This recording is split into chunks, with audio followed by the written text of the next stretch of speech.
Lecture de la première lettre de Saint Paul apôtre aux Corinthiens chapitre 2. Paul a annoncé le Christ cloué sur une croix. Moi-même, frères et sœurs chrétiens, je suis venu chez vous pour vous annoncer le projet caché de Dieu.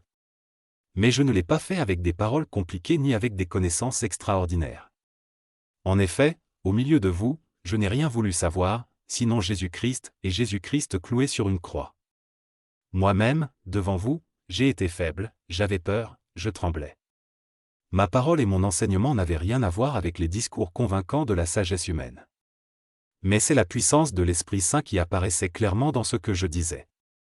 Ainsi votre foi ne peut pas s'appuyer sur la sagesse humaine, mais sur la puissance de Dieu. La sagesse de Dieu.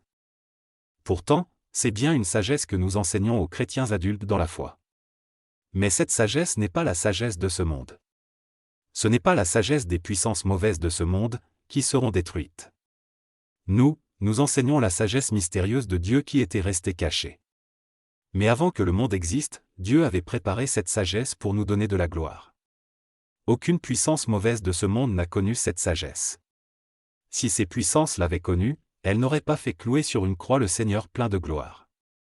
En effet, les livres saints disent, il y a des choses que les yeux ne voient pas. Les oreilles ne les entendent pas, les êtres humains n'y ont jamais pensé.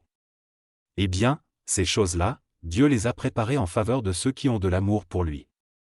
Et c'est à nous que Dieu les a fait connaître par l'Esprit Saint. En effet, l'Esprit Saint connaît tout, même les secrets les plus profonds de Dieu.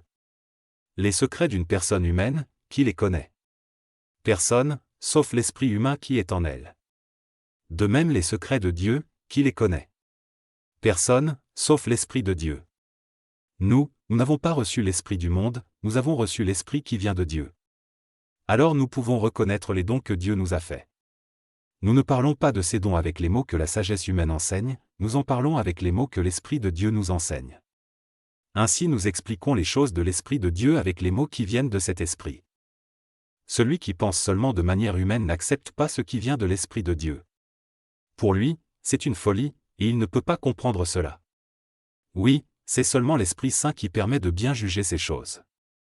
Et celui qui a l'Esprit Saint peut juger de tout, mais lui, personne ne peut le juger.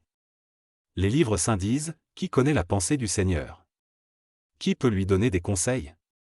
Eh bien, nous avons la pensée du Christ.